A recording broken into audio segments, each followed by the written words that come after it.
Communiqué numéro 036.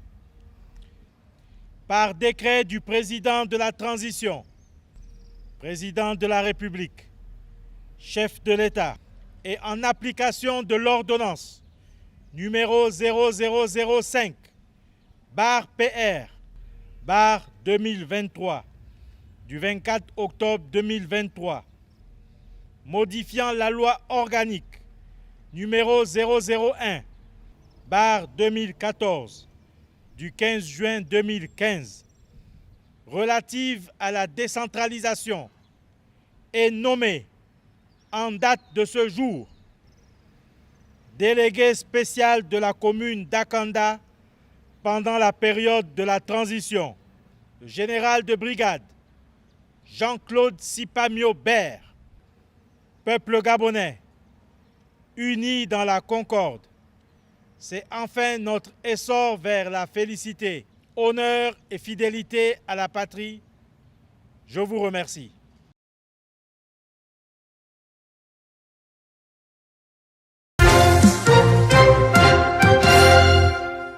Définie comme une discipline qui étudie des phénomènes à travers la collecte des données, leur traitement, leur analyse, l'interprétation des résultats et leur présentation afin de rendre ces données compréhensibles par tous, la statistique apparaît comme un outil d'aide à la décision très important. Et je suis heureux que l'activité de production de statistiques dans notre pays soit remise au centre de nos préoccupations au travers de ces journées pour sensibiliser toutes les parties prenantes, en ce compris le grand public, sur le rôle capital que les statistiques jouent dans la conduite des affaires de l'État.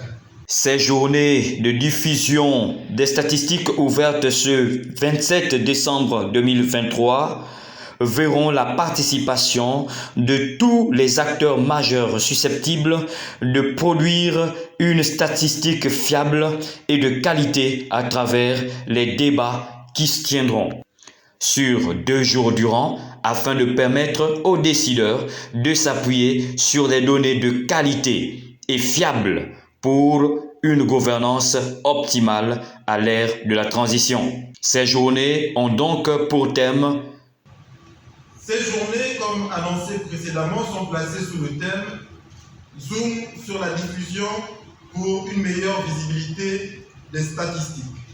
Vivement qu'au sortir de ces journées, les statistiques de notre pays soient plus visibles et permettent au gouvernement de la transition de bien orienter ses choix.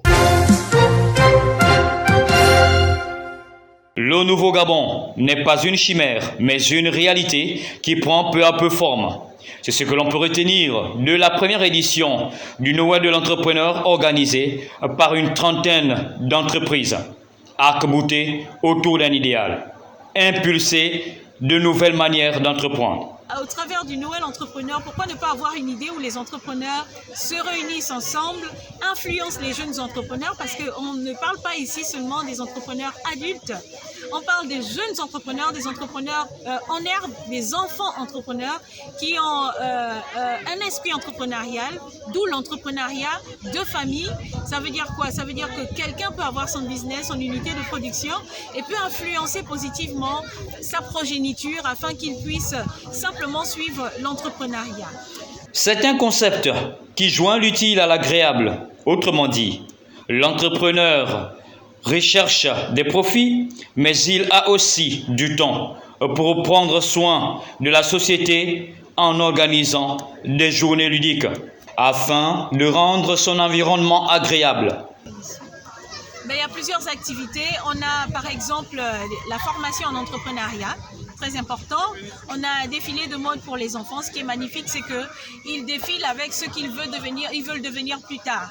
Donc vraiment, c'est pour encourager cet esprit entrepreneurial, pour leur faire croire et penser et vivre aussi cet instant comme étant ce qu'ils veulent devenir plus tard.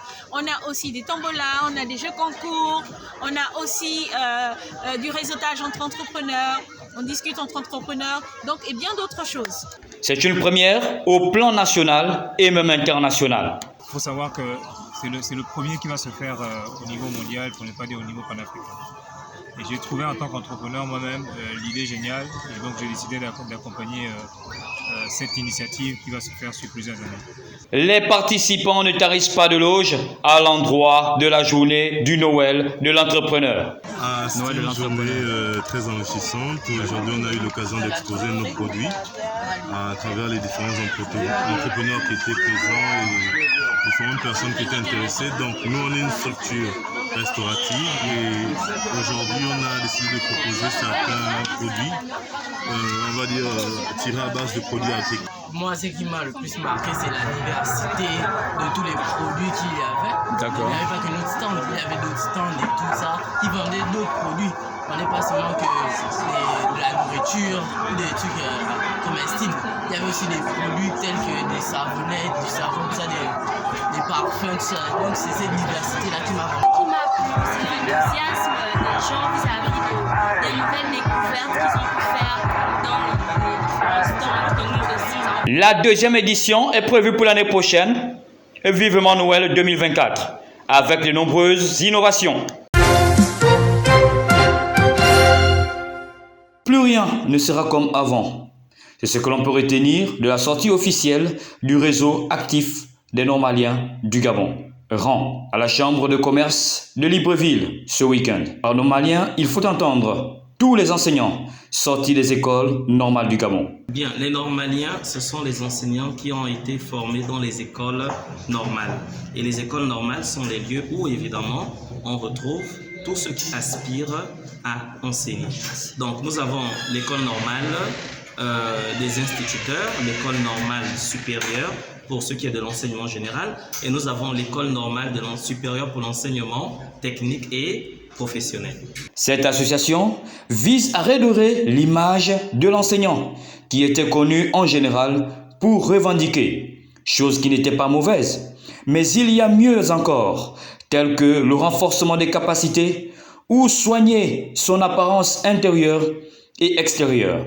Il faut préciser qu'il y a dans notre philosophie une forme de rupture entre les enseignants normaliens et les enseignants du recrutement direct. D'accord ? Dans la normalie, donc la normalie c'est le concept mis en place par les normaliens, du fait que nous sortons tous des écoles normales. Alors dans la normalie, il est question de nous rattacher autour de ce qu'on appelle les principes psychopédagogiques qui font de nous des enseignants accrédités par l'État. Et donc ces principes psychopédagogiques nous permettent d'avoir un certain prestige dans le statut professionnel et dans le statut social. Sinon, comment expliquer l'accoutrement de celui qui est censé être un modèle reste parfois à désirer, se retrouvant à s'enivrer d'alcool avec des apprenants ou parfois venant ivre dispenser les enseignements? Oui, ça, c'est à changer. Nous avons d'abord constaté un problème qui est tel que les enseignants normaliens ne respectaient pas leur profession, que ce soit du point de vue vestimentaire, que ce soit du point de vue pédagogique. Désormais, l'enseignant devra être digne d'envie, respectable, un véritable modèle pour la société dont il en est le bâtisseur, être respectueux. Bref, cet enseignant doit être capable de restaurer les valeurs sociales en commençant par lui-même. Il est question de contribuer, n'est-ce pas, à l'essor national en ce qui concerne l'éducation. Il ne reste plus qu'à souhaiter un bon vent à cette nouvelle classe d'enseignants. C'était un moment exceptionnel que nous avons vécu ce dimanche du côté des Charbonnages. Un dîner offert par les fidèles du ministère Centre des Miracles et de Gloire à leur berger, le prophète Doudou Moye Wanzambi, en reconnaissance du travail abattu dans la vie de ces hommes et femmes depuis la création de ce ministère en 2005 jusqu'à ce jour. C'était un moment chargé d'émotions. Je disais tout à l'heure, je l'appelle mon protecteur. C'est un homme qui, par ses conseils de paix et ses conseils sages, t'oriente sous la protection divine. Alléluia. Lorsque tu es dans certaines difficultés, tu as certaines circonstances de la vie, et que tu te tiens face à lui, tout ce qu'il va te donner par la parole de Dieu va t'orienter dans la droiture. C'est un homme en qui on peut retrouver cette qualité de justice. Parce que nous savons que la justice, un homme de justice est un homme qui est soucieux de la justice et qui respecte les droits et l'égalité. Mais le qualificatif qui m'a touché, c'est un homme de paix. Cet homme de paix qui amène la réconciliation. Des témoignages à n'en point finir. Preuve que c'est un homme exceptionnel avec des qualités exceptionnelles. Sa passion pour Dieu est incontestable au point que tout le monde s'accorde à dire que c'est un homme de bien. Il ne s'agit pas uniquement de ses fidèles, mais même ses collègues d'autres ministères le lui reconnaissent. L'une des choses qui caractérise cet homme de Dieu, c'est que c'est un homme de succès. C'est un homme qui sait organiser les choses, c'est un homme qui a l'excellence et aussi et surtout, c'est un homme de bien, d'anecdote. C'est un homme de bien, comme je le disais tout à l'heure, et vous savez, un homme de bien, on ne peut pas le détruire, on ne peut pas le tuer parce que son cœur continuera à parler pour lui. Le prophète Doudou, si je devais le résumer en un seul mot, je dirais que c'est un homme de bien. Il n'est pas seulement prophète, mais encore. Mais moi, Dieu m'a révélé une chose sur son nom. Il est arrivé au Gabon comme prophète, il repart comme apôtre. Le sceau de son apostolat est inscrit dans chacun des ministres que vous avez vus. Il a bâti, non pas des églises, mais des vies humaines. Donc c'est pour Dieu. C'est un apôtre de Dieu au même titre que Paul, apôtre des nations. C'est une colonne dans l'église de mon Dieu que je prie. C'est un homme heureux qui s'en va pour une nouvelle mission. C'est faux. Il faut payer les prix. Il faut t'oublier toi-même. Regarde là, je te parle de ma femme en France, mes enfants en France. Mais je suis là. Je ne regrette pas d'avoir donné le million de moi-même. Je sais qu'un jour, il y aura un seul lépré. Et là, vous avez vu un seul lépré. Les sont nombreux. Que Dieu nous garde et qui garde les Gabon. Merci pour les changements au Gabon. Je prie pour le président Brice Clotaire Nguema et les membres de son gouvernement et que Dieu puisse accompagner le travail, que les Gabon soient dans la paix, vivent dans la paix jusqu'aux élections. C'est ce que je peux dire. Encore merci à vous aussi. Merci à mon évêque Ernest Mitidi. En France et au Congo, mais il reste à tout jamais gravé en lettres d'or dans le cœur de nombreux Gabonais.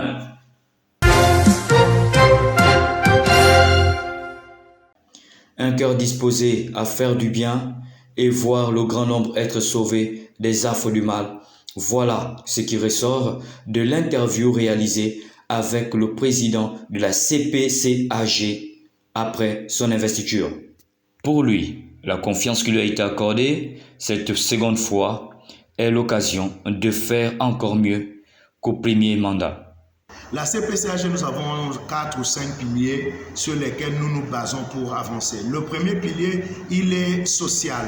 Le pilier social ici, il est question de quoi? Il est question d'assister tous ceux qui sont en détresse. D'abord, le membre de la communauté qui est malade, qui est dans le besoin, sinistré et autres, nous nous approchons pour lui apporter notre contribution pour les sauver à ce niveau-là. Donc ça, c'est quelque chose que je vais continuer également à faire. Mais non seulement le membre de la communauté, mais également nous allons hors de la communauté. Cela passe par le soutien aux orphelins, la restauration des institutions ecclésiastiques tombées en léthargie. Pour leur apporter notre soutien, il y aura des très grandes choses que nous allons mettre en place pour accompagner justement l'État, surtout ces gouvernements de transition.